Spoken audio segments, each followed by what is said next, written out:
தேவனுடைய வார்த்தைக்கு நேராக கடந்து செல்வோம். எடுத்து வாசிக்கலாம். மத்தேயு 25:23. அவனுடைய எஜமான் அவனை நோக்கி, நல்லது, உத்தமமும் உண்மையும் உள்ள ஊழியக்காரனே, கொஞ்சத்திலே உண்மையாயிருந்தாய், அநேகத்தின் மேல் உன்னை அதிகாரியாக வைப்பேன், உன் எஜமானுடைய சந்தோஷத்திற்குள் பிரவேசி என்றான். போதும் பிரதர். உத்தமமும் உண்மையும் உள்ள ஊழியக்காரனே, இந்த வார்த்தையை நம்ம நிறைய இடங்களில் கேள்விப்பட்டிருப்போம். நம்ம வாழ்க்கையில் கூட ஆண்டவர் உங்களை பற்றி எப்படி சொல்லணும் அப்படின்னு நான் உங்களை பார்த்து கேட்டேன்னா நீங்கள் என்ன சொல்வீங்க? பிரதர், நான் பரலோகத்துக்கு போகும்போது தேவன் என்னை பார்த்து சொல்லணும், உத்தமமும் உண்மையும் உள்ள ஊழியக்காரனே அப்படின்னு சொல்லணும். நிறைய பாஸ்டர்ஸை கேட்டிங்கன்னா கூட தான் சொல்லுவாங்க, பிரதர், இந்த உலகத்தில் நான் எந்த ஊழியம் செஞ்சிருந்தாலும் பரவாயில்ல, எவ்வளோ ஆத்துமக்களை சம்பாதிச்சாலும் பரவாயில்ல, ஆனால் ஆண்டவர் என்னை பார்த்து சொல்லணும், உத்தமமும் உண்மையும் உள்ள ஊழியக்காரனே அப்படின்னு சொல்லணும் அப்படின்னு சொல்லிட்டு நம்மளோட எதிர்பார்ப்பு அதுவாக இருக்கிறது. இப்போ இயேசு கிறிஸ்து இந்த உலகத்தில் அவர் வந்தபோது, அவர் ஊழியம் செய்த போது, அவர் உத்தமமும் உண்மையுமாக அவருடைய தகப்பனுக்கு ஊழியம் செய்தார்.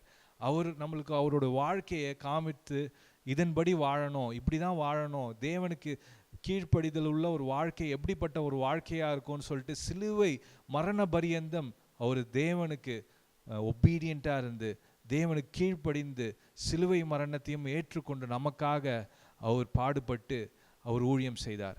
இன்றைக்கும் அவரோட வாழ்க்கையை பார்க்கும்போது அதுலேருந்து நம்ம நிறைய காரியங்களை கற்றுக்கொள்ள முடியும். எப்படி உத்தமமும் உண்மையமாக ஊழியம் செய்கிறது அப்படின்ட்டு. அதே போல் தான் சீஷர்கள் இயேசு கிறிஸ்துவனோட வாழ்க்கையை பார்த்து தான் அவங்க வாழ்க்கையை வாழ்கிறாங்க. நம்ம சரித்திரத்தில் பார்த்தோன்னா பேதுரு சிலுவையில் தழைக்கீழாக அவரை தொங்க விட்டு அப்படியேப்பட்ட ஒரு மரணத்தை அவர் எதிர்கொண்டார். ஆனால் அவரால் ஏன் அந்த ஒரு சூழ்நிலையில் கூட அவரால் ஊழியத்தில் இருக்க முடிஞ்சு அப்படின்னு பார்த்தீங்கன்னா, ஏன்னா அவர் இயேசு கிறிஸ்துவை பார்த்தார். இயேசு இந்த உலகத்தில் இருக்கும் போது எப்படி அவர் உண்மையாக தேவனுக்கு ஊழியம் செய்தார், எப்படி பாடுகள் மத்தியில் எந்த விதமான போராட்டங்கள் சோதனைகள் வந்தாலும் இயேசு எப்படி உறுதியாக இருந்தாரோ அதை பார்த்த அந்த சீஷர்கள் அவர்களால் அவங்க ஊழியத்தையும் அவங்க வாழ்க்கையையும் விசுவாசத்தை விட்டு விலகாமல் அவங்களால வாழ முடிஞ்சிச்சு. இன்றைக்கும் பவுலோட வசனங்கள், பவுல் சொல்கிற வார்த்தைகள் நம்ம 2 தீமோத்தேயு 4வது அதிகாரத்தை எடுத்து பார்த்தீங்கன்னா, 2 தீமோத்தேயு 4வது அதிகாரம் 7வது வசனத்தை வாசிங்க. நல்ல போராட்டத்தை போராடினேன், நல்ல போராட்டத்தை போராடினேன், ஓட்டத்தை முடித்தேன், விசுவாசத்தை காத்துக்கொண்டேன், விசுவாசத்தை காத்துக்கொண்டேன். என்ன சொல்றாரு பவுல்? நல்ல போராட்டத்தை ஓடினேன். அவர் வாழ்க்கையை பார்த்தீங்கன்னா, பவுலோட வாழ்க்கையை நம்ம வாசித்து பார்த்தோம்னா, அவர் வாங்காத அடி கிடையாது. எத்தனையோ முறை அவர் அடிச்சிருக்காங்க, அவரை கிட்டத்தட்ட எத்தனையோ முறை சாவடிச்சே போட்டிருக்காங்க. நம்ம அப்போஸ்தலர்லாம் வாசிக்கும் போது அவர் கல் எறிஞ்சு அவர் உடம்பு ஃபுல்லாக ரத்தம் அவரை தூக்கி அந்த சிட்டி கேட்ஸுக்கு வெளியில் தூக்கி போடுறாங்க. அவர் செத்துட்டாருன்னே நினச்சிக்கிறாங்க. பிலீவர்ஸ்லாம் போய் அவரை பார்க்கும்போது இன்னும் அவர் செத்துருக்கணும் அப்படின்னு தான் போய் பார்க்குறாங்க. ஆனாலும் அவர் அவ்வளோ பாடுகள் பட்டாலும் அவர் என்ன சொல்கிறாரு? நல்ல போராட்டத்தை போராடினேன், ஓட்டத்தை முடித்தேன். இதுவே நம்மளோட வாழ்க்கையின் நோக்கமாகவும் இருக்கணும். ஆண்டவரை போல நல்ல போராடி நம்ம இந்த ஓட்டத்தை, இந்த ஊழிய பாதையிலையும் ஆண்டவர் உங்களுக்காக என்ன நோக்கத்தை வச்சிருக்காரோ, இந்த சபையிலையும் அவர் உங்களுக்காக என்ன ஊழியம் வைத்திருக்கிறாரோ அந்த ஊழியங்களை ஒழுங்காக செய்து நம்ம பரலோகத்துக்கு போகும்போது உத்தமமும் உண்மையும் உள்ள ஊழியக்காரனே என்று பிதா நம்மளை பார்த்து சொல்லணும் அப்படின்னு சொல்லிட்டு நம்ம எதிர்பார்க்குறோம். ஆனால் இந்த வாழ்க்கையில் நம்ம போகும்போது நம்மளுக்கு நிறைய சோதனைகள் உண்டு. ஏன்னா இயேசு கிறிஸ்துவே சொல்கிறார்ல, இந்த வாழ்க்கையில் உங்களுக்கு நிச்சயமாக பல சோதனைகள் உண்டு, ஆனால் திடன் கொள்ளுங்கள், நான் இந்த உலகத்தை ஜெயித்தேன் அப்படின்னு சொல்கிறார். அப்போது ஒன்று உறுதியான காரியம் என்னன்னா, இந்த உலகத்தில் நீங்கள் பாஸ்டராக இருக்கலாம், இல்லை பிலீவராக இருக்கலாம், யாராக இருந்தாலும் சரி, நம்மளுக்கு சோதனைகள் நிச்சயம் உண்டு. யார் வாழ்க்கை இங்கே இருக்க ஒருத்தரை எழுப்பி நான் உங்கள் வாழ்க்கையில் சோதனைகள் இருக்கா, ஏதாவது பிரச்சனை இருக்கான்னு கேட்டால் கண்டிப்பாக இருக்கும். ஏதோ ஒரு விதத்தில் இந்த சோதனை இருக்கும். உங்களுக்கு எல்லாமே இருக்கலாம், ஆனால் ஏதோ ஒரு விதத்தில் உங்களுக்கு ஏதாவது ஒரு குறைவு இருக்கும், இல்லை ஏதாவது ஒரு பிரச்சனை இருக்கும். ஏன்னா இந்த உலகம் பாடு நிறைந்த ஒரு இடமா இருக்குது. இது சொர்க்க பூமி கிடையாது. இது நம்ம இன்னும் பரலோகத்தில் பிரவேசிக்கல. இந்த உலகத்தில் இருக்கும்போது நம்மளுக்கு நிச்சயம் பிரச்சனைகள் இருக்கும்.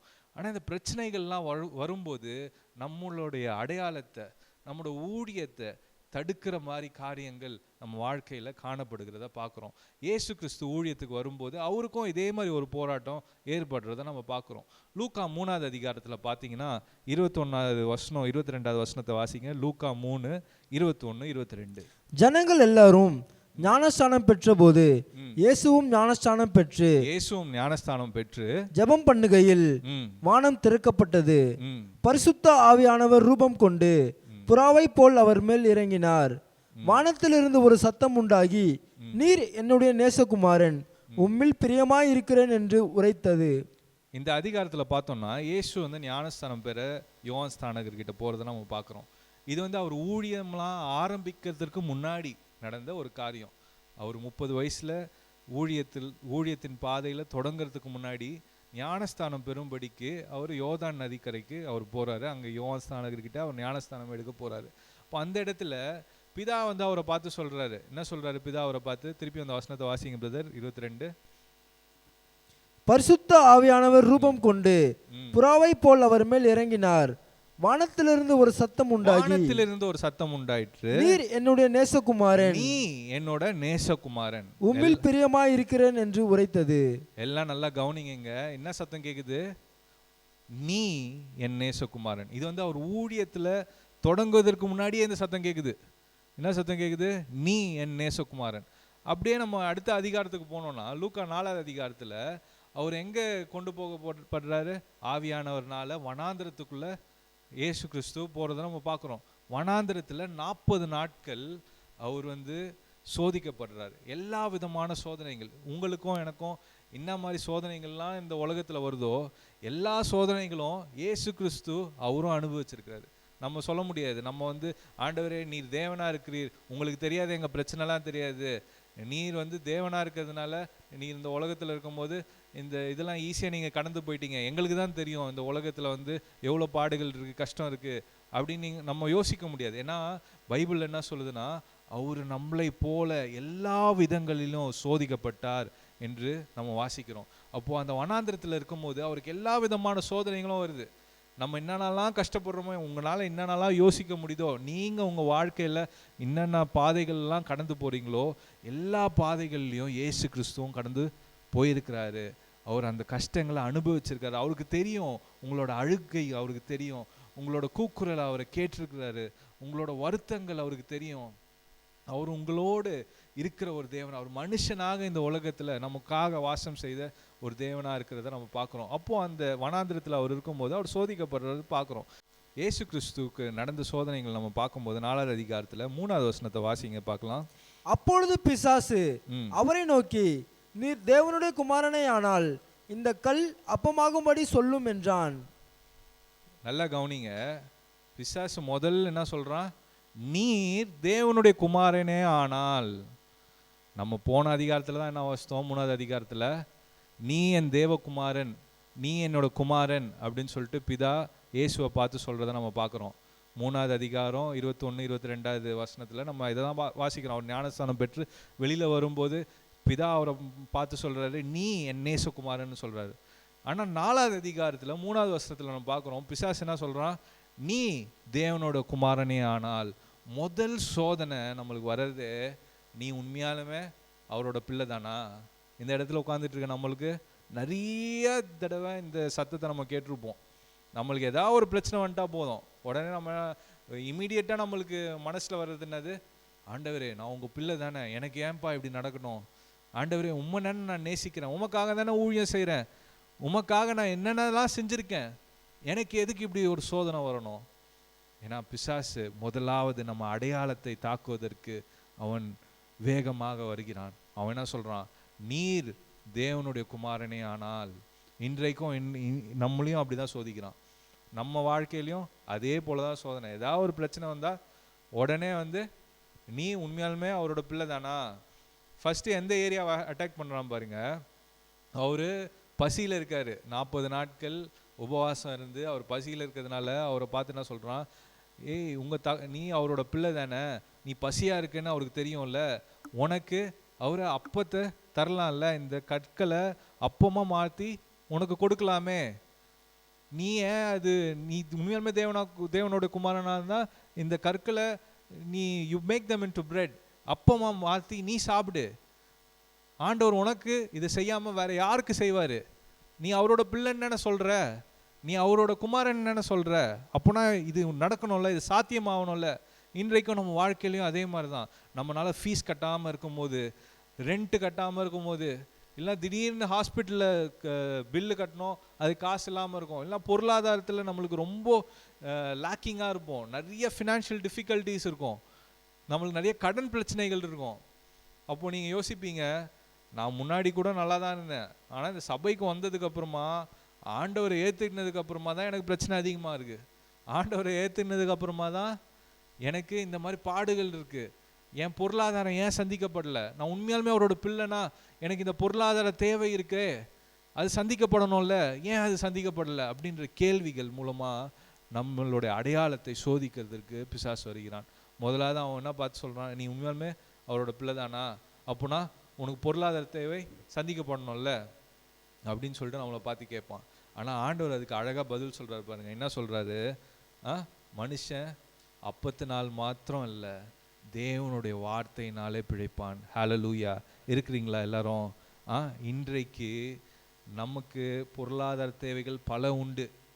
நம்ம யோசிக்கலாம், நம்ம பக்கத்தில் இருக்க நெய்பர்ஸ்லாம் வந்து நல்லா தான் இருக்காங்க. என் ஃப்ரெண்டுங்க ஆஃபீஸில் இருக்க லஞ்சம் வாங்குகிற ஜனங்க, என் ஆஃபீஸில் லஞ்சம் வாங்குகிற ஜனங்கள்லாம் ஒழுங்காக தான் இருக்காங்க, அவங்க சந்தோஷமாக இருக்காங்க, நல்லா செல்வாக்காக தான் இருக்காங்க. ஆனால் உத்தமமும் உண்மையுமாக நான் ஆண்டவருக்காக இருக்கிறேன், என் வாழ்க்கையில் எவ்வளோ பிரச்சனை பாருங்கள் அப்படின்னு நீங்கள் யோசிச்சுட்டு இருந்தீங்கன்னா, ஆண்டவர் உங்களை பார்த்து சொல்கிறாரு, அவர் வார்த்தை உங்களுக்கு போதும். ஹல்லேலூயா. அவர் நிச்சயமாக நீதிமான, அவர் ஒருபோதும் கைவிட மாட்டார். ஹல்லேலூயா. சத்தமாக ஒரு அல்லேலூயா சொல்லலாமா? நீதிமான அவர் ஒருபோதும் கைவிட மாட்டார். உங்கள் பிள்ளைகள் ஒரு நாளும் அப்பத்திற்காக அவங்க வந்து கஷ்டப்பட மாட்டாங்க. நிச்சயமாக அவருக்காக ஊழியம் செய்கிறவர்களை அவர் ஒருபோதும் வெட்கப்படுத்த மாட்டார். உங்கள் பிள்ளைகளை பற்றி நீங்கள் கவலைப்பட தேவையில்லை. இன்றைக்கு உங்களுக்கு பொருளாதாரத்தில் உங்களுக்கு யூ மைட் பி லேக்கிங், உங்களுக்கு அந்த பொருளாதார தேவை உண்மைதான். ஆனால் ஆண்டவர் அதை அறிஞ்சிருக்கிறாரு. அவர் உங்கள் கூட இருக்கிற ஒரு தேவனாக இருக்கிறாரு. அந்த பொருளாதார தேவையை அவர் அறிஞ்சிருக்காரு. நிச்சயம் வானத்திலிருந்து மன்னாவை தந்த அதே தேவன் இன்றைக்கு அவரோட வார்த்தை உங்களுக்கு போதும், அவர் நிச்சயமாக உங்கள் தேவைகளை சந்திப்பார். ஹல்லேலூயா. அடுத்ததாவது 5வது வசனத்தை வாசிங்க பிரதர். அடுத்து இன்னும் ஏரியாவை அட்டாக் பண்றான் பாருங்க. 5வது வசனத்தை வாசிங்க. பின்பு பிசாசு அவரை உயர்ந்த மலையின் மேல் கொண்டு போய் உலகத்தின் சகல ராஜ்யங்களையும் ஒரு நிமிஷத்திலே அவருக்கு காண்பித்து, இவைகள் எல்லாவற்றின் மேல் உள்ள அதிகாரத்தையும் இவைகளின் மகிமையில் உமக்கு தருவேன், இவைகள் எனக்கு ஒப்பு கொடுக்கப்பட்டிருக்கிறது, எனக்கு இஷ்டமானவனுக்கு இவைகளை கொடுக்கிறேன். ஓகே. அடுத்தது இயேசு கிறிஸ்துவை பார்த்து அவன் என்ன சொல்றான்? உனக்கு நான் அதிகாரத்தை தரேன், உனக்கு நான் பதவியை தரேன், நீ வந்து என்னை வணங்கினா மட்டும் போதும், நான் உனக்கு அதிகாரத்தையும் உன்னோட பதவியும் நான் உனக்கு தரேன். நம்ம சபையில் வந்துட்டு நம்ம கிறிஸ்தவர்கள் ஆனதுக்கு அப்புறமா நம்மளுக்கு அநேக நாட்கள் நம்மளுக்கு ஏற்படுற சோதனை பார்த்திங்கன்னா இது. நம்மளுக்கு பதவி வேணும், ஜனங்க நம்மளை பார்த்து ரெக்கக்னைஸ் பண்ணணும். பதவி இல்லைனா கூட, பாஸ்டர் என்னை பார்த்து சிரிச்சாரா, பாஸ்டர் இல்லைனா எனக்கு வந்து ஜெபம் கொடுத்தாரா, இல்லை வந்து என்னை வந்து வர்ஷிப் லீட் பண்ண சொன்னாரா, இல்லை என்னை பாட்டு பாட சொன்னாரா, இல்லை என்னை அங்கீகரிச்சாரா, எல்லாருக்கும் முன்னாடியும் பிரதர் வணக்கம் பிரதர் அப்படின்னு சொல்லி சொன்னாரா, இல்லைனா ஆஃபீஸில் என் பாஸ் வந்து என்னை பார்த்தாரா அப்படின்னு சொல்லிட்டு நம்மளுக்கு இந்த இடங்களில் நம்மளுக்கு சோதனை உண்டாகுது. உண்மையாலுமே பாஸ்டர் வந்து உங்களை கண்டுக்காமல் இருக்கலாம், உங்கள் பாஸ் வந்து உங்களுக்கு வணக்கம் சொல்லாமல் போயிருக்கலாம், உங்களை வந்து உயர்த்தி வைக்காமல் இருக்கலாம். ஆனால் அந்த சூழ்நிலைகளை பிசாசு பயன்படுத்தி என்ன பண்ணுறான் நம்ம வாழ்க்கையில், ஏய் நீ உண்மையாலுமே தேவனோட குமாரன் தானா, ஆண்டவர் வந்து உனக்கு பதவி கொடுத்துருக்கலாம்ல, அந்தஸ்து கொடுத்துருக்கலாம்ல, ஏன் வந்து நீ வந்து இப்படி தரித்திரத்தில் இருக்க, ஏன் வந்து யாரும் உன்னை ரெக்கக்னைஸ் பண்ண மாட்டுறாங்க, யாரும் பார்க்க மாட்டுறாங்க, யாரும் உன்னை பார்த்து சிரிக்க கூட மாட்டுறாங்க, உனக்கு சரியான அங்கீகாரமே இல்லையே, உனக்கு சரியான பதவி இல்லையே, இந்த சர்ச்சில் நீ ஒரு சாதாரண நபராக இருக்கியே, நீ இதுவே வெளியில் இருந்தீன்னா உன்னை மூப்பராக்கியிருப்ப இந்நேரம், நீ இதுவே வெளியில் இருந்தீன்னா நீ தான் வர்ஷிப் லீட் பண்ணியிருப்ப, ஆனால் இந்த சர்ச்சில் நீ ஒரு சாதாரண ஒரு பிலீவராக உட்காந்துக்கிட்டு இருக்கியே அப்படின்னு சொல்லிட்டு நம்மளை சோதிக்கிறதுக்கு பிசாசு ஆவலோடு காத்து கொண்டு இருக்கிறான். அப்பப்போ நம்மளுக்கு வர சோதனை தான். இப்போ ஊழியக்காராக இருக்க எங்களுக்கும் இந்த மாதிரி சோதனைகள் உண்டு. நம்ம இவ்வளோ கத்தி பேசுகிறோம், இவ்வளோ ஊழியம் செய்கிறோம், இவ்வளோ ஜனங்களை போய் சந்திக்கணும்னு நம்ம பிரயாசப்படுறோம், ஆனால் வந்து அதுக்கு சரியான அங்கீகாரம் இல்லையே, அதுக்கு யாருமே நம்மளை திருப்பியும் கூப்பிட மாட்டுறாங்களே, இல்லை வந்து ஏன் வந்து நம்மளுக்கு அவ்வளோ ரீச் இல்லை, ஏன் வந்து அந்த இன்ஃப்ளூயன்ஸ் நம்மளுக்கு இல்லை, ஏன் ஜனங்க வந்து கம்மியாக வராங்க சபைக்கு, ஏன் ஜனங்க வந்து அதிகமாக வரமாட்டுறாங்க அப்படின்னு சொல்லிட்டு சோதனைகள் நம்ம ஊழிய பாதையில் இந்த மாதிரி சோதனைகள் வரும். நம்மளுக்கு நம்மளோட அடையாளத்தையே கேள்விக்குறியாக்குற மாதிரி இந்த மாதிரி சோதனைகள் வரும். ஆண்டவருக்கு விரோதமான சோதனைகள் வரும். நம்ம ஊழியம் உண்மையமாக உத்தமமாக நம்ம ஊழியம் செய்யணும்னா இந்த மாதிரி சோதனைகள் வரும்போது இயேசு கிறிஸ்து சொன்னபடியே அவர் என்ன சொல்கிறாரு, பிசாசை பார்த்து, தேவன் ஒருவரை மாத்திரம் நம்ம ஆராதனை செலுத்தணும். இப்போ நம்ம ஊழியம் செய்வது எல்லாமே ஒரே ஒரு நபருக்காக தான். நான் இப்போ இங்கே எத்தனை பேருக்கு உட்காந்து பிரசங்கம் பண்ணிட்டு இருந்தாலும் நான் யாருக்காக பிரசங்கம் பண்ணுறேன்னு கேட்டிங்கன்னா, அந்த ஒரே ஒரு நபர் வானத்தில் உட்காந்து என்னை பார்த்துட்டு என்னோட அப்பா பிதாவுக்காக நான் பிரசங்கம் பண்ணிக்கிட்டு இருக்கேன், நான் ஊழியம் செஞ்சுக்கிட்டு இருக்கேன். அவர் என்னோட குரல் எடுத்து என்னோட வார்த்தைகள் எடுத்து ஜனங்களை தொடணும்னு சொல்லிட்டு என்னை ஒப்பு கொடுத்து நாங்கள் ஊழியம் செஞ்சுக்கிட்டு இருக்கோம். இது போல தான் நம்மளும் நம்மளோட வாழ்க்கையில் அதிகாரம் வருதோ பதவி வருதோ எந்த ஒரு சூழ்நிலையில் நம்ம இருந்தாலும் அதெல்லாம் கவலைப்படாமல் தேவன் ஒருவருக்கே ஆராதனை செலுத்துகிற ஒரு ஊழியமாக இருக்க வேணும். எப்படி உண்மையுமா உத்தமமாக எப்படி ஊழியம் செய்கிறது, நம்ம முதல்ல நம்மளோட அடையாளம் நம்ம தேவனோட குமாரன் என்றதை நன்றாக உறுதியாக நம்ம புரிந்து கொள்ள வேண்டும். உறுதியாக இயேசு கிறிஸ்துவுக்கு எப்படி அந்த அடையாளம் உறுதியாக அவருக்குள்ளே இருந்துச்சோ அதே போல் நமக்குள்ளேயும் அந்த அடையாளம் உறுதியாக இருக்கணும். நான் தேவனோட குமாரன்பா, அது எனக்கு பொருளாதாரம் இருக்கோ இல்லையோ நான் அவரோட குமாரன், அது மாற்ற போகிறதே கிடையாது. அதே போல் நான் ஆராதிக்கிறது நான் சேவிக்கிறது மெய்யான அந்த ஒரு தேவனுக்காக நான் ஊழியம் செஞ்சுக்கிட்டு இருக்கேன். வேறு எதுக்காகவும் கிடையாது, பேருக்காகவோ பதவிக்காகவோ நான் ஊழியம் செய்யலை, நான் அவருக்காக ஊழியம் செய்கிறேன் அப்படின்ற ஒரு நோக்கம் ஒரு எண்ணம் நம்ம வாழ்க்கையில் தோன்றணும். ஹல்லேலூயா. 9வது வசனத்தை பாருங்கள். கடைசியாக ஒரு ஏரியா, எந்த ஏரியாவில் நம்மளை சோதிக்கிறான்னு பார்த்தோம்னா 9வது வசனத்தை வாசிங்க. அப்பொழுது அவன் அவரை எருசலேமுக்கு கொண்டு போய் தேவாலயத்து உப்பரிக்கையின் மேல் அவரை நிறுத்தி, நீர் தேவனுடைய குமாரனை ஆனால் இங்கே இருந்து தாழ குதியும், ஏனெனில் உம்மை காக்கும்படிக்கு தம்முடைய தூதர்களுக்கு உம்மை குறித்து கட்டளையிடுவார் என்றும் உமது பாதம் கல்லில் இடராதபடிக்கு அவர்கள் உம்மை கைகளில் ஏந்தி கொண்டு போவார்கள் என்றும் எழுதியிருக்கிறது என்று சொன்னான். ஹல்லேலூயா. என்ன பார்க்குறோம் இந்த இடத்துல, அவன் தேவாலயத்தின் உப்பரியில் இயேசு கிறிஸ்துவை கொண்டு போயிட்டு என்ன சொல்கிறான், நீங்கள் கீழே குதிங்க, உங்களுக்கு தான் தேவ தூதர்கள்லாம் இருக்காங்களே, உங்கள் அப்பா கிட்ட எத்தனையோ தேவ தூதர்கள் இருக்காங்க. வசனம் என்ன சொல்லியிருக்கு, தேவ தூதர்களை அனுப்பி உன்னை தாங்கி கொள்வேன்னு சொல்லியிருக்கு. அவர் உங்களை தாங்குறாரான்னு பார்க்கலாம், அவர் உங்களை ப்ரொடெக்ட் பண்ணுறாரான்னு பார்க்கலாம் அப்படின்னு சொல்லிட்டு பிசாசு இயேசுவை சோதிக்கிறத நம்ம பார்க்குறோம். இன்றைக்கும் நம்ம கிறிஸ்தவர்களாக ஆன பின்பு நம்ம ஊழிய பாதையில் நம்ம நடந்து செல்லும்போது கடந்து செல்லும்போது நமக்கு வர முக்கியமான சோதனைகள் எப்படி வருது, இந்த மாதிரி பொருளாதாரத்தில் வரதை பார்க்குறோம், இல்லை பதவி ஆசைகள் வரதை பார்க்குறோம். மூணாவதாக எப்படி வருது, இந்த மாதிரி ஆண்டவர் உன்னை பாதுகாப்பாக வைத்திருக்கிறாரா, உன்னை பாதுகாப்பாக வைத்திருக்கிறாரா, உன் குடும்பத்தை பாதுகாப்பாக வைத்திருக்கிறாரா. திடீர்னு நம்மளுக்கு ஏதாவது ஒரு பிரச்சனை வந்துட்டா, ஃபீவர் வந்துட்டா, நான் உங்களுக்காக நான் ஊழியம் செஞ்சேன், இந்த ஃபீவர் எதுக்கு எனக்கு வரணும். இப்போது கொஞ்ச நாட்களுக்கு முன்னாடி எனக்கு ஒரு மகன் உண்டு, 2 வயது மகன், உங்கள் எல்லாருக்கும் தெரியும். அவர் வந்து அவங்க பாட்டி வீட்டுக்கு போயிருக்காரு. அங்கே போய் நல்லா என்ஜாய் பண்ணிக்கிட்டு இருக்கான். நேற்று வர வேண்டியது அவங்க. ஆனால் கடைசி நாளில் என்னாச்சு, அவங்க வீட்டில் ஒரு பூனை ஒன்று இருக்குது. அந்த பூனை என்ன ஆச்சுன்னு தெரியல, அது திடீர்னு அவனை போட்டு புராண்டி விட்டுடுச்சு. அவனுக்கு கையில் ரத்தம் வந்துடுச்சு. சரின்னு உடனே அவனை ஹாஸ்பிட்டலுக்கு கொண்டு போயிருக்காங்க. ஏன்னா அது வீட்டில் வளர்க்குற பூனையாக இருந்தாலும் அது வந்து ஏதாவது இன்ஃபெக்ஷன் ஆகிடும் அப்படின்னு சொன்னதுனால ஹாஸ்பிட்டல் கூட்டிகிட்டு போனால் அங்கே ஊசி போடணும்னு சொல்லிட்டாங்க. ஊசி போடணும்னு சொல்லி 4 ஊசி போட்டாச்சு. இது என்றைக்கு நடக்குதுன்னு பார்த்தீங்கன்னா, நானே எங்கள் அம்மாலாம் நல்லா ஊழியம் செஞ்சுட்டு நாங்கள் வீட்டுக்கு போயிட்டுருக்கோம், காரில் போயிட்டுருக்கோம். அப்போ எங்களுக்கு ஃபோன் வருது, இந்த மாதிரி நடந்துடுச்சு அப்படின்னு சொல்லிட்டு. இப்போ உடனே நம்மளுக்கு வர யோசனை என்னது, ஆண்டவரே இன்றைக்கு நல்லா போச்சு, ஊழியம் நல்லா போச்சு, உமக்காக தானே ஊழியம் பண்ணோம். இத்தனைக்கும் போகிறதுக்கு முன்னாடி ஜபம்லாம் பண்ணிட்டு போனோம். எதுக்காக ஜெபம் பண்ணுறோம், எனக்காக ஜெபம் பண்ணுறேன், என் குடும்பத்துக்காக ஜெபம் பண்ணுறேன், அவனை ரத்த கோட்டைக்குள்ளாக மறைத்து கொள்ளும்படி ஜெபம் பண்ணுறேன், என் மகன் மேலே இயேசுவின் ரத்தத்தை தெளித்து நாங்கள் ஜெபம் பண்ணிட்டு போயிருக்கோம். ஆனாலும் ஆண்டவரே ஏன் இந்த பிரச்சனை, அவன் சிறு குழந்தை தானே, நாங்கள் உங்கள் பொறுப்பில் தானே விட்டோம், அப்போ ஏன் ஆண்டவரே இந்த பிரச்சனை. இது சாதாரண ஒரு சின்ன காரியம் தான். ஆனால் வந்து நம்மளுக்கு இமீடியட்டாக தோன்ற காரியம் என்னது, ஆண்டவரே நீங்கள் அவனை பாதுகாத்துருக்கணும்ல, தேவனே நீங்கள் அவன் கூட இருந்திருக்கணும்ல, உங்கள் தேவ தூதர்கள் எங்கே போனாங்க. அந்த மாதிரி எண்ணங்கள் தான் நம்ம மனதில் பிசாசு கொண்டு வர நினைக்கிறான். இன்றைக்கும் இங்கே உட்காந்து என் சத்தத்தை கேட்டுக்கிட்டு இருக்கேன், நீங்கள் யோசிக்கலாம், என் அம்மாவை ஏன் இவ்வளோ சீக்கிரமாக ஆண்டவரை நீங்கள் எடுத்துக்கணும், எங்கள் அப்பாவுக்கு ஏன் இந்த சோதனை ஆண்டவரே, இந்த வியாதி எதுக்கு எங்கள் வாழ்க்கையில் நீங்கள் கொண்டு வந்தீங்க? உங்களுக்கே தெரியும் எங்கள் வீட்டில் காசு இல்லைன்னு தெரியும். இதில் வேறு நாங்கள் ஹாஸ்பிட்டலுக்கு எங்கேருந்து போய் நாங்கள் காசு கட்டுறது?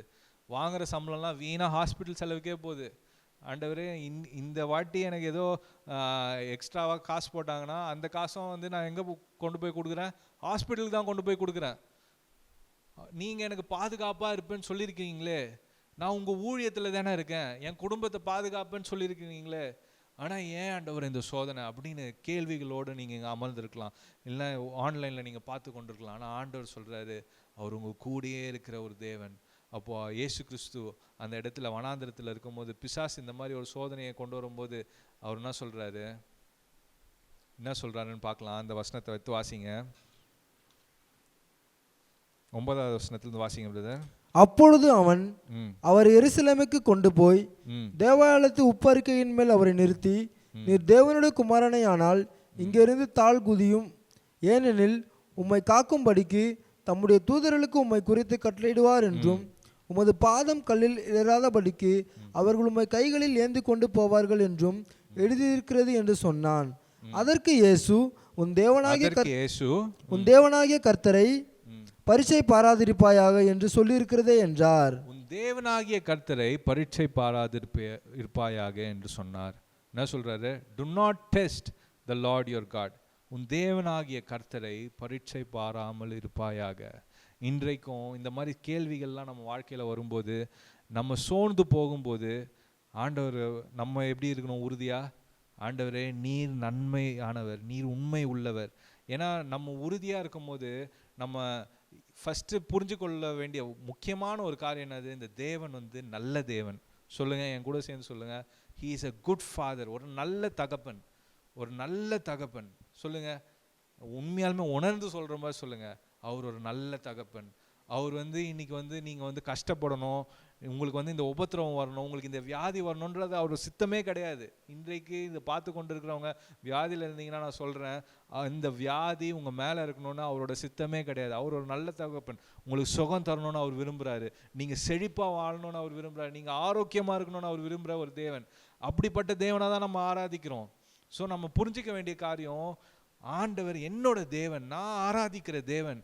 இந்த பிசாசு என்ன வேணா சொல்லட்டும், என் சூழ்நிலை என்ன வேணா சொல்லட்டும், உண்மைதான் என் சூழ்நிலை, நான் கடினமான சூழ்நிலையில் இருக்கேன், உண்மையாலுமே குடும்பத்தில் வந்து பிரச்சனைகள் உண்டு, உபத்திரவம் உண்டு, உண்மையாலுமே குடும்பத்தில் இந்த வியாதி இருக்குது. ஆனாலும் நான் உறுதியாக நம்புகிறேன், இந்த தேவன் அவர் ஒரு நல்ல தேவன், அவர் ஒரு நல்ல தகப்பன். நான் சுகமாக இருக்கணும்னு அவர் விருப்பப்படுறாரு, நான் ஆரோக்கியமாக இருக்கணும்னு விருப்பப்படுறாரு. அவரோட வார்த்தை அதை தான் சொல்லுது. அவர் தழும்புகளால் நான் சுகமானேன் என்ற வார்த்தையின்படி நான் சுகமாக இருப்பேன் அப்படின்ற ஒரு வார்த்தையை நம்ம பிடித்து கொள்ளணும். இங்கே பாருங்கள், பைபிளில் நம்ம ஒரு சம்பவத்தை பார்க்குறோம். என்ன நடக்குதுன்னா, இயேசுவோட ரொம்ப நெருங்கிய ஒரு நண்பர் லாசரு என்ற நபர், அவர் மரித்து போகும்போது இயேசு வேற ஒரு ஊரில் இருக்கார். அந்த டைமில் அவருக்கு நியூஸ் வருது, இந்த மாதிரி அவர் ரொம்ப சிக்காக இருக்காரு, நீங்கள் வாங்க அப்படின்னு சொல்லிட்டு. ஆனால் இயேசு வந்து அந்த நேரத்தில் அவர் கடந்து செல்லலை. ஒரு சிறு நாட்களுக்கு பிறகு அவர் அந்த இடத்துக்கு கடந்து செல்கிறாரு, அந்த லாசரு தங்கியிருக்க அந்த ஊருக்கு போகிறாரு. ஆனால் அவர் போகிறதுக்குள்ளே லாசரு மரித்து போயிடுறாரு. இப்போ லாசரோட சகோதரிகள் அவங்க வந்து ஓடி வராங்க, ஓடி இயேசு கிட்ட வந்து என்ன சொல்கிறாங்க, ஆண்டவரே நீர் சர்வ வல்லமை உள்ளவர், நீங்கள் நினச்சிருந்தீங்கன்னா நிச்சயமாக அண்ணனுக்கு நீங்கள் வந்து சுகத்தை தந்திருக்க முடியும், என் சகோதரர் வந்து பிழைத்திருப்பார், நீங்கள் மட்டும் கொஞ்சம் முன்னாடி வந்திருந்தீங்கன்னா. ஆனால் இப்போது அவர் இறந்து 4 நாட்கள் ஆகுது, அவரை அடக்கம் பண்ணிட்டோன்னு சொல்லிட்டு தேம்பி அழுகுறாங்க. அப்போ இயேசு கிறிஸ்து என்ன பண்ணுறாருன்னு பார்த்தீங்கன்னா, அவர் வேறு எதுவுமே சொல்லலை, அவரும் அவங்க கூட சேர்ந்து அழுகுறாரு. Because he is a god who shares in your suffering.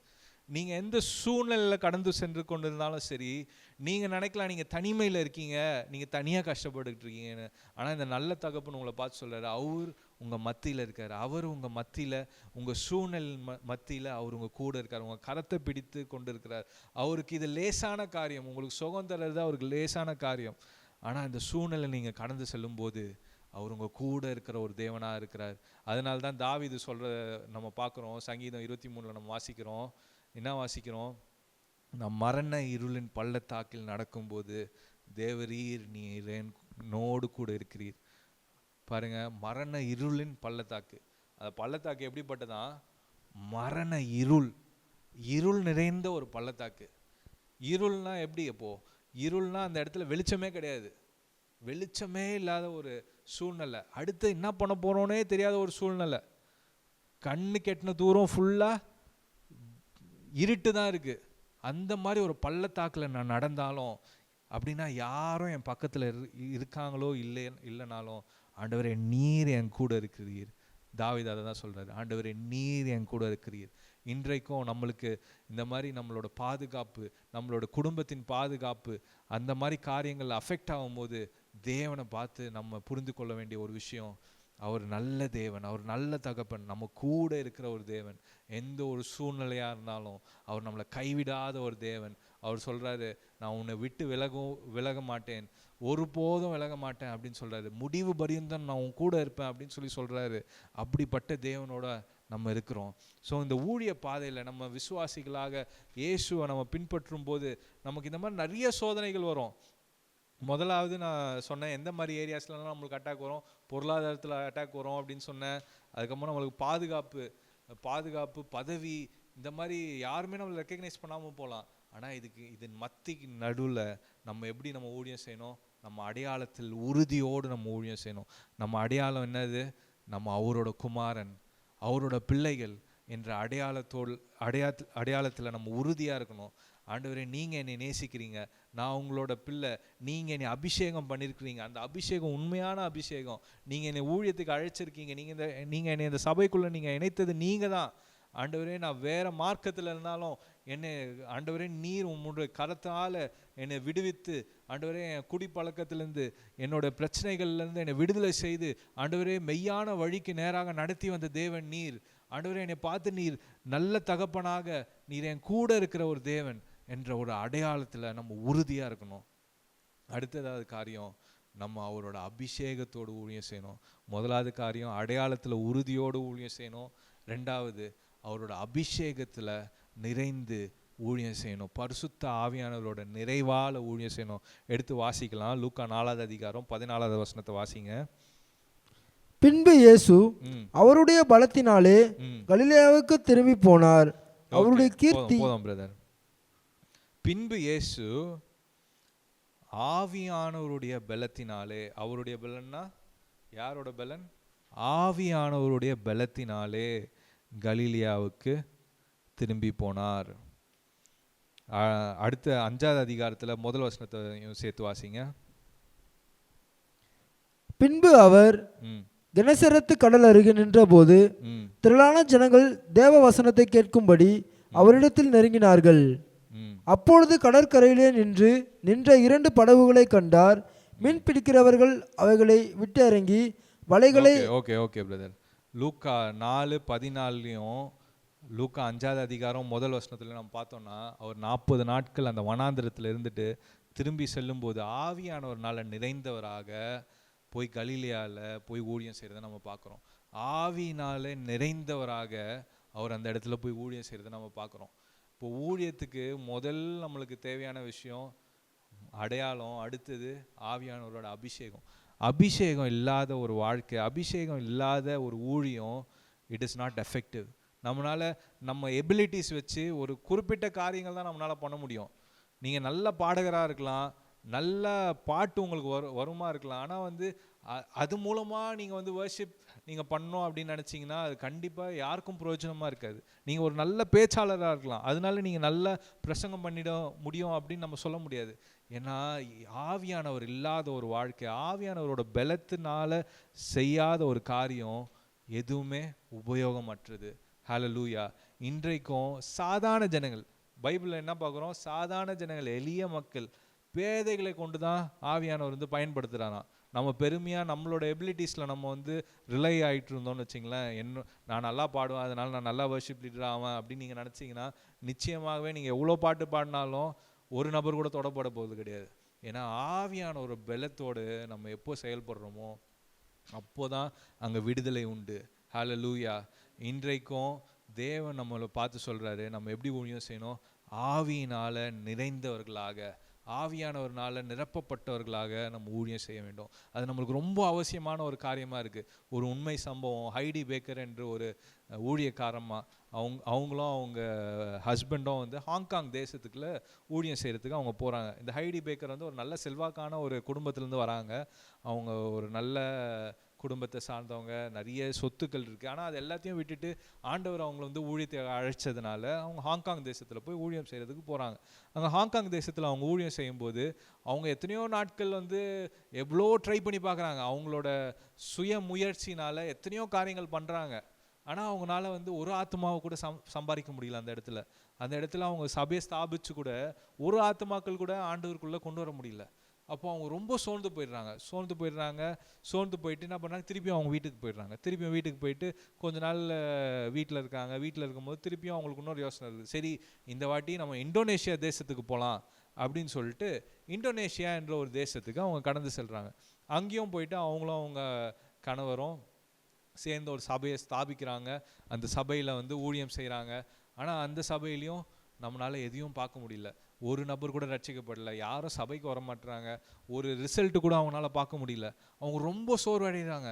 அந்த இந்தோனேஷியா தேசத்தில் இருக்கும்போது அவங்களுக்கு நிறைய சுகவீனம்லாம் ஏற்படுது, அவங்களுக்கு சரீரத்தில் நிறைய பலவீனங்கள் ஏற்படுது, அவங்களுக்கு ரொம்ப ஊழியத்தை பற்றி இருக்கிற அந்த வாஞ்சையே வந்து அவங்களுக்கு குறைஞ்சிடுது. ஆண்டவரே, உம்மை நம்பினானே நான் ஊழியத்துக்கு வந்தேன், ஆனால் ஏன் என்னைய பயன்படுத்த மாட்டுறீங்க, ஏன் வந்து ஒரு ஆத்மாக்கள் கூட எங்கள் சபைக்கு வர மாட்டுறாங்க அப்படின்னு சொல்லிட்டு ரொம்ப சோர்வடைஞ்சு அவங்க இருக்கும்போது கனடா தேசத்தில் டொரண்டோ என்ற ஒரு பகுதியில் ஒரு ரிவைவல் நடந்துக்கிட்டு இருக்கு. அந்த இடத்துல ஆவியானவர் பயங்கர பலத்த காரியங்களை செஞ்சுக்கிட்டு இருக்காரு. அந்த இடத்துல நிறையா பேர் வாழ்க்கைகள் மறுரூபமாக ஆகுது, நிறைய பேருக்கு அற்புத அடையாளங்கள் நடக்குது. அது மாதிரி பலத்த ஒரு ரிவைவல் வந்து அந்த இடத்துல நடந்துகிட்டு இருக்கு. அந்த மாதிரி ஒரு சூழ்நிலையில் அவங்க அதை கேள்விப்பட்டுட்டு என்ன யோசிக்கிறாங்க, சரி நம்ம ஊழியத்தை விட்டு நம்ம போகிறதுக்கு முன்னாடி அந்த கனடா தேசத்துக்கு போய் அந்த மீட்டிங் அட்டன் பண்ணிட்டு போகலாம் அப்படின்னு சொல்லிட்டு அவங்க என்ன பண்ணுறாங்க, அவரும் அவங்க கணவரும் கனடா தேசத்தில் நடக்கிற அந்த டொரண்டோ ரிவைவலுக்கு அவங்க போகிறாங்க. அங்கே போகும்போது அங்கே ராண்டி கிளார்க் என்ற ஒரு நபர், அவர் தான் வந்து அங்கே இப்போ பிரசங்கம் பண்ணிக்கிட்டு இருக்கும்போது இவங்க உள்ளே போகும்போதே ஆவியானவர் அவங்க மேலே தொடுறாரு. ஹைடி பேக்கரை தொட்டு அவங்க 3 நாட்கள் அன்கான்ஷியஸாக இருக்காங்க. என்ன நடக்குதுன்னே தெரில. அந்நிய பாஷையில் அவங்க பாட்டுக்கு பேசிக்கிட்டு இருக்காங்க. அப்படியே கீழே படுத்துடுறாங்க. அவங்களுக்கு என்ன நடக்குதுன்னே தெரில. ஆவியானவர் பலத்த கிரியை அவங்க வாழ்க்கையில் செஞ்சுக்கிட்டு இருக்காரு. அவங்கள வெளியில் தான் தூக்கிட்டு தான் போகிறாங்க. அவங்க ஹஸ்பண்ட் தான் கேரி பண்ணிட்டு போகிறாங்க ஹோட்டல் ரூமுக்கு. ஏன்னா அந்த அளவுக்கு ஆவியானவர் அவர் மேலே ஊற்றப்பட்டதில் அவங்களுக்கு என்ன நடக்குதுன்னே தெரில. அது மாதிரி அன்கான்ஷியஸ் ஸ்டேட்டில் இருக்காங்க. அதுக்கப்புறமா சில நாட்களுக்கு அப்புறமா அவங்க தெளிவானதுக்கப்புறமா அவங்களை பார்த்து கேட்டாங்க, என்ன நடந்துச்சு, நீங்கள் ஏதாவது அடையாளங்கள், ஏதாவது சொப்பனங்கள், இல்லைனா ஏதாவது விஷன்ஸ் நீங்கள் பார்த்தீங்களா, தரிசனங்கள் ஏதாவது நீங்கள் பார்த்தீங்களா அப்படின்னு கேட்டால் அவங்க சொன்னாங்க, நான் அந்த மாதிரி ஆவியானவர் என் மேலே இறங்கின போது எனக்கு மொசாம்பிக் தேசத்தை காமிச்சாரு, நாங்கள் செய்கிற ஊழியத்தை காமிச்சாரு அப்படின்னு சொன்னாங்க. அந்த 3 நாட்கள் அவங்க அங்கே இருந்தபோது அவங்க மேலே பலத்த ஒரு ஆவியானவரோட பிரசன்னத்தினால அவங்க நிரப்பப்பட்டாங்க. ஸோ அந்த பலத்தோடு அவங்க என்ன பண்ணுறாங்க, அவரும் அவங்க கணவரும் மொசாம்பிக் தேசத்துக்கு கடந்து செல்கிறாங்க. மொசாம்பிக் தேசத்தில் போயிட்டு ஊழியத்தை ஆரம்பிக்கிறாங்க, ஒரு சபையை ஸ்தாபிக்கிறாங்க, அந்த இடத்துல ஊழியத்தை ஆரம்பிக்கிறாங்க. நம்ம எல்லாரும் என்ன எதிர்பார்ப்போம் இந்த டைமில், சரி ஆவியானவர் வந்து அவங்க மேலே ஊற்றப்பட்டுட்டாங்க, நல்ல ஆத்துமாக்கள்லாம் வந்திருப்பாங்கன்னு பார்த்தா அதுதான் இல்லை. 2 வருஷமாக அங்கேயும் போய் கஷ்டப்படுறாங்க, ஒரு ஆத்துமாக்கு கூட கிடையாது. அவங்க யோசித்து பார்க்குறாங்க, என்னடா இது, ஒரு ஆத்துமாக்கள் கூட இல்லை. ஆனால் இந்த வாட்டி அவங்க சோர்ந்து போல. ஏன் தெரியுமா, ஏன்னா இந்த ஆவியானவர், ஊற்றப்பட்ட ஆவியானவர் உண்மை உள்ளவர் என்று அவங்க பர்சனல் லைஃப்பில் அவங்க எக்ஸ்பீரியன்ஸ் பண்ணியிருக்காங்க.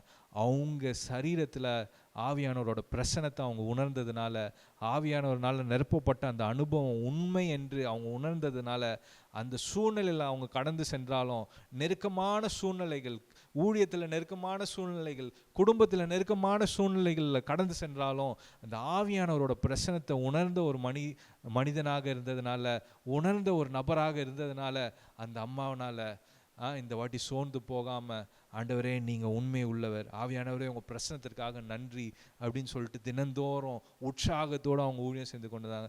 2 வருடங்கள் கழித்து திடீரென்று ஒரு நாள் ஒரு குருடன் அவங்க சபைக்கு வராரு. அப்போது இந்த அம்மா சாதாரணமாக தான் கரங்களை வைத்து ஜெபம் பண்ணுறாங்க. அப்போ ஆவியானவர் அந்த குருடனை தொற்று அவனுக்கு ஒரு பரிபூர்ண ஒரு சுகத்தை ஆண்டவர் தராரு.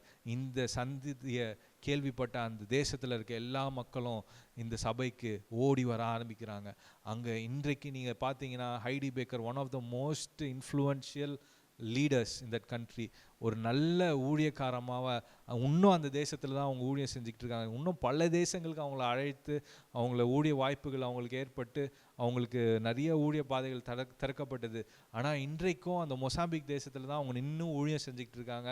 இன்றைக்கி கிட்டத்தட்ட பாதி பேர் மொசாம்பிக் தேசத்தில் கிறிஸ்தவர்களாக மாறினதுக்கு முக்கியமான காரணம் யாருன்னு பார்த்தா இந்த ஹைடி பேக்கர் என்ற இந்த ஒரு சகோதரினால். ஏன்னா இந்த ஹைடி பேக்கர் என்ற சகோதரி ஆவியானவரோட பலத்தோடு அவங்க அந்த ஊழியத்தில் இருந்ததுனால அவங்களால எந்த ஒரு சூழ்நிலையாக இருந்தாலும் அந்த ஊழியத்தில் நிலைத்து நிற்க முடிஞ்சிச்சு.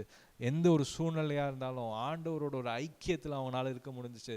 அவரோட ஆவியின் பலத்தினால அற்புதங்கள் அடையாளங்கள் அவங்க சபையில் நடந்துச்சு.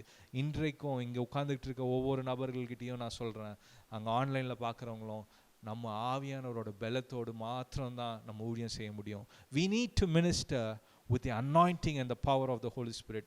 அவரோட வல்லமையினால் நம்ம ஊழியம் செய்யணும். நம்ம தன்னிச்சையாக ஊழியம் செய்ய முடியாது. நம்ம அவரோட பலத்தால் நம்ம ஊழியம் செய்யணும். முதலாவது காரியம் நம்ம அடையாளத்தில் உறுதியோடு ஊழியம் செய்யணும். ரெண்டாவது காரியம் ஆவியானவரோட பலத்தோடு நம்ம ஊழியம் செய்யணும். மூன்றாவதாக நித்தியத்திற்காக ஊழியம் செய்யணும். ஹல்லேலூயா. இன்றைக்கு நம்மளுக்கு இந்த உலகத்தில் நம்ம பெரிய பேரோ புகழோ சம்பாதிச்சிருக்க மாட்டோம், இல்லைனா பெரிய சொத்துக்கள் இல்லாமல் இருக்கலாம். ஆனால் நம்மளோட கண்கள் நம்மளோட நோக்கம் எல்லாமே நித்தியத்திற்காக இருக்க வேண்டும். இந்த உலகத்தில் கார் வாங்கலாமா லேண்ட் வாங்கலாமா அதெல்லாம் தப்பு அப்படின்னு நம்ம சொல்லலை. இங்கே இருக்கிறது நல்லது தான். ஆனால் நம்ம நோக்கம் அதுவாக இருக்கக்கூடாது, ஊழியம் அதுவாக இருக்கக்கூடாது. நம்ம இந்த உலகத்தில் வாழ்கிற வாழ்க்கை அதுக்காக இருக்கக்கூடாது, அதற்காக நம்ம ஓடக்கூடாது. நீங்கள் வாழ்க்கை ஃபுல்லாக நல்ல கார் வாங்கணும் நல்ல வீடு வாங்கணும் அதுவே உங்கள் நோக்கமாக இருக்கக்கூடாது. ஏன்னா தேவன் நிச்சயம் உங்களை ஆசீர்வதிப்பார், நிச்சயம் உங்களுக்கு நல்ல காரியங்களை தருவார். அவர் நல்ல தகப்பன், அவர் நல்லா அறிஞ்சிருக்கிறார் உங்களுக்கு என்ன தேவை அப்படின்றத அவர் நல்லா அறிந்திருக்கிறார். அதனால் நம்ம நோக்கம் அதுவாக இருக்கக்கூடாது. நீங்கள் எந்த வேலை ஸ்தலத்தில் இருந்தாலும், நீங்கள் ஒரு ஐடியில் கூட ஒர்க் பண்ணிகிட்டு இருக்கலாம், நீங்கள் பேங்க் மேனேஜராக இருக்கலாம், இல்லை கவர்மெண்ட்டில் ஒர்க் பண்ணிகிட்டு இருக்கலாம். ஆனால் நீங்கள் எங்கே வேலை செய்துக்கிட்டு இருந்தாலும் நீங்கள் தேவனுடைய ராஜ்யத்துக்காக வேலை செய்கிறீங்க, நித்தியத்திற்காக வேலை செய்கிறீங்க. அதை மனதில் கொண்டு அதற்காக நம்ம ஓடணும். இங்கே சம்பாதிப்பதற்காக கிடையாது, தேவனுடைய ராஜ்யத்தில் ஆத்துமாக்களை கொண்டு சேர்ப்பதற்காக நம்ம ஊழியம் செய்ய வேண்டும், நித்தியத்திற்காக ஊழியம் செய்ய வேண்டும். ஒரு உண்மை சம்பவம் ஒன்று ஞாபகத்துக்கு வருது. ஒரு ஊழியக்கார் அவர் இதெல்லாம் ஃப்ளைட்லாம் கண்டுபிடிக்கிறதுக்கு முன்னாடி அவர் கப்பல் மூலமாக அவர் ஒரு தேசத்துக்கு பிரயாணம் செய்கிறதுக்காக போகிறாரு. அவர் தனியாக போகிறாரு, அந்த கப்பலில் இறங்கி போகிறாரு. அங்கே ஹார்பரில் நிறைய பேர் அவங்க ஃப்ரெண்ட்ஸ் ரிலேட்டிவ்ஸ்லாம் இருப்பாங்களா, மற்றவங்களாம் வழி அனுப்பி வைக்கிறதுக்கு அவங்களாம் பாய் சொல்லிட்டு இருக்காங்க. ஆனால் இவரை வழி அனுப்புறதுக்கு யாரும் கிடையாது. இவர் தனியாக தான் போகிறார். தனியாக போயிட்டு அவர் சூட்கேஸ்லாம் கொண்டு போய் கப்பலில் வச்சுட்டு அவர் அந்த மேல் மாடியில் கப்பலோட மேல் மாடியிலேருந்து அந்த ஹார்பரை பார்க்குறதுக்கு, துறைமுகத்தை பார்க்குறதுக்கு அங்கே நின்று பார்க்குறாரு எத்தனை பேர் இருக்காங்க என்ன பண்ணுறாங்க அப்படின்னு சொல்லிட்டு. ஆனால் உள்ளே அவர் யோசிச்சுட்டு இருக்காரு, என்னை அனுப்புறதுக்கு யாரும் வரலையப்பா, நான் பாட்டுக்கு தனியாக வந்திருக்கேன் அப்படின்னு சொல்லிட்டு. அவர் பார்த்து கொண்டே இருக்கும்போது இன்னொரு நபர் ஒருத்தர் அந்த கப்பலில் ஏறதை பார்க்குறாரு. அந்த நபரை பார்த்தீங்கன்னா அவர் சூட்கேஸை தூக்கிறதுக்கு 20 பேர் இருக்காங்க. அவர் சூட்கேஸை 20 பேர் தூக்கிக்கிட்டு வராங்க. அவரை வழி அனுப்புறதுக்கு ஒரு கூட்டமே சேர்ந்துருக்கு. ஒரு வில்லேஜே அவரை வழி அனுப்புறதுக்காக வந்திருக்காங்க. ஏன்னா அந்த நபர் அந்த தேசத்தில் ஒரு இன்ஃப்ளூயன்ஷியலான பர்சன், எல்லாருக்கும் நல்லாக அறிந்த ஒரு நபர் அப்படின்றதுனால அவரை வழி அனுப்புறதுக்கு நிறைய பேர் வந்திருக்காங்க. மாலைகள்லாம் அவருக்கு அணிவிச்சு அவருக்கு கை குலுக்கி ஃபேர்வெல், நல்ல பிரயாணம் செய்யுங்க, நல்லா போயிட்டு வாங்க அப்படின்னு சொல்லிட்டு அவர் விஷ் பண்ணி அவர் அனுப்பி வைக்கிறாங்க. அப்போது இவர் இந்த ஊழியக்காரன் அந்த கப்பல் மேலே நின்றுக்கிட்டு அவர் யோசித்து பார்க்குறாரு, ஆண்டவரே நான் உங்களோட ஊழியக்காரன், ஆனால் எனக்கோ ஒரு நபர் கூட வரல, ஆனால் இந்த நபர் ஒரு உலகத்தின் மனுஷன்தான், ஆனால் இவனுக்கு இத்தனை பேர் வந்திருக்காங்களே அப்படின்னு அவர் சும்மா யோசித்து கொண்டு இருக்கும் போதே ஆண்டவர் அவர்கிட்ட பேசுகிறானா. ஆவியானவர் சொல்கிறாரு, பா நீ பரலோகத்துக்குள்ளே வரும்போது நான் உன்னைய வெல்கம் பண்ணுறதுக்கு நான் இருக்கேன்ப்பா, நான் உன்னை என் ராஜ்யத்துக்குள்ளே வரவேற்பதற்கு நான் இருக்கிறேன், நீ கவலைப்படாத.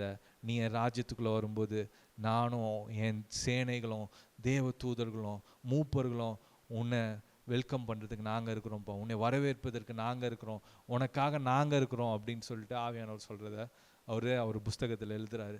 பாருங்கள், நம்ம ஊழியம் செய்கிறதோ இந்த உலகத்தில் வாழ்கிறது நோக்கமோ இந்த உலகத்திற்காக கிடையாது, நித்தியத்திற்காக தேவனுடைய ராஜ்யத்திற்காக நம்ம ஊழியம் செய்கிறோம். இன்றைக்கும் இதை மனதில் கொண்டு எல்லாரும் கண்களை மூடி நம்ம ஜெபிக்கலாம். ஆண்டவரே, உண்மையும் உத்தமும் உள்ள ஊழியக்காரனாக ஆண்டவரே நாங்கள் எங்கள் ஓட்டத்தை நல்லபடியாக முடித்து ஆண்டவரே நாங்கள் உம்முடைய ராஜ்யத்தில் சேர்க்கும்படிக்கு நீர் எங்களுக்கு கிருபை பாராட்டுவீராக. எங்கள் அடையாளத்தில் நாங்கள் உறுதியாக இருக்கிறதுக்கு எங்களுக்கு உதவி செய்யுங்க ஆண்டவரே. உம்முடைய பாதுகாப்பு எங்களுக்கு எப்பவும் இருக்கு ஆண்டவரே. ஆனால் அது சோதனைகள் வரும்போது, பொருளாதார சோதனைகள் வரும்போது ஆண்டவரே, பதவி ஆசைகள் வரும்போது ஆண்டவரே நீர் எங்கள் கூட இருக்கிறீர் என்ற அந்த எண்ணம் ஆண்டவரே, உம்முடைய அடையாளம் எங்கள் மனதில் ஆழமாக இருக்கட்டும் அப்பா. ஆண்டவரே, உமக்காக ஊழியம் செய்வதற்கு ஆண்டவரே ஆவியோடு அபிஷேகத்தோடு நாங்கள் ஊழியம் செய்ய எங்களுக்கு கிருபை பாராட்டுங்க. ஆவியினால நிறைந்தவர்களாக ஆண்டவரே உமக்காக ஊழியம் செய்ய வேண்டும் அப்பா. ஆண்டவரே, நித்தியத்திற்காக ஊழியம் செய்கிறதுக்கு எங்களுக்கு உதவி செய்யுங்க ஆண்டவரே. ஆண்டவரே, உமக்காக தேவனே உமக்காக ஓடிட எங்களுக்கு எங்கள் கால்களை பலப்படுத்துங்க ஆண்டவரே. இந்த உலகத்தில் எந்த ஒரு சோதனை வந்தாலும், இந்த உலகத்தில் நாங்கள் இருக்கும் போது எங்கள் குடும்பங்களுக்கு எந்த ஒரு சோதனை வந்தாலும் ஆண்டவரே அதில் நிலைத்து நிற்பதற்கு தேவனே நீர் எங்களுக்கு கிருபை பாராட்டுவீராக. ஆன்லைனில் பார்த்துட்டு இருக்க ஒவ்வொருக்காகவும் ஜெபிக்கிறோம், நீங்கள் அவங்கள ஆசீர்வதிப்பீராக. இயேசுவின் நாமத்தில் ஜெபிக்கிறோம் நல்ல பிதாவே, ஆமேன்.